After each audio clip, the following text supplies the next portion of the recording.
Allah Azza wa Jal memberitahu kami sesuatu yang Nabi Ibrahim alaihissalam katakan kepada orang-orang.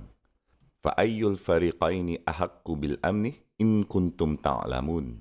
Disebut di dalam ayat sebelumnya. Mana satu di antara dua kumpulan orang yang anda fikir lebih memerlukan ketenangan jiwa? Yang memerlukan ketenangan dalaman dengan lebih. Jadi ayat ini adalah mengenai orang yang dapat mencapai kedamaian dalam hidup mereka.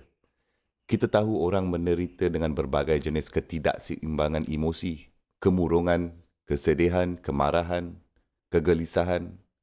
Macam mana nak mencapai kedamaian, ketenangan? Adakah hubungan antara iman dan kedamaian dalaman itu? Bahkan tahap ketenangan dan kedamaian emosi dan psikologi. Allah Subhanahu wa taala berfirman, "Allazina amanu wa lam yalbisu imanahum bizulmin." Mereka yang benar-benar percaya, yakni benar-benar beriman dan tidak menyamarkan kebenaran atau iman mereka dengan perbuatan salah laku. Dengan kata lain, melakukan kesalahan adalah suatu gangguan bukan hanya di bahagian luar saja. Semasa anda melakukan zulm, anda mengganggu sesuatu di luar atau seseorang di luar. Tapi ayat ini dengan indahnya seolah-olah Allah Subhanahu wa taala menggambarkan bahawa apabila anda melakukan kesalahan kepada orang lain, anda sebenarnya telah mengganggu, mengacau sesuatu di dalam diri anda sendiri.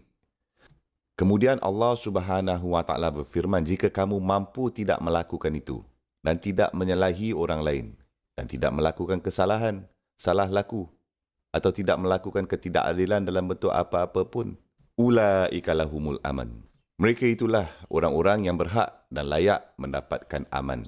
Mereka akan mendapat kedamaian. Mereka akan mendapat ketenangan di dalam diri mereka. Subhanallah.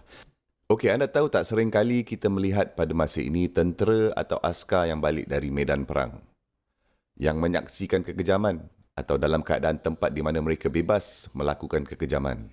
Atau juga telah menjadi saksi yang senyap kekejaman semasa perang yang dilakukan oleh orang-orang sendiri terhadap orang lain. Dan setelah mereka balik dari medan perang, lepas tu mereka bunuh diri sendiri. Atau mereka mempunyai mimpi buruk, atau mereka tidak dapat menjalinkan hubungan lagi, atau mereka tidak dapat tidur, atau mereka menggunakan berbagai jenis ubat. Mereka mempunyai PTSD atau macam-macam lagi. Bukan hanya dari trauma fizikal adalah perkara lain, tetapi hanya dari trauma emosi dari apa yang mereka alami. Atau juga apa yang mungkin diarah untuk mereka lakukan. Atau mereka lakukannya sendiri dan dapat melepasi diri dari undang-undang. Mereka mungkin dapat larikan diri dari segi undang-undang, dari government. Tapi bahagian dalam dia telah rosak. Mereka tidak lagi aman. Mereka tidak boleh hidup lagi dengan beban itu.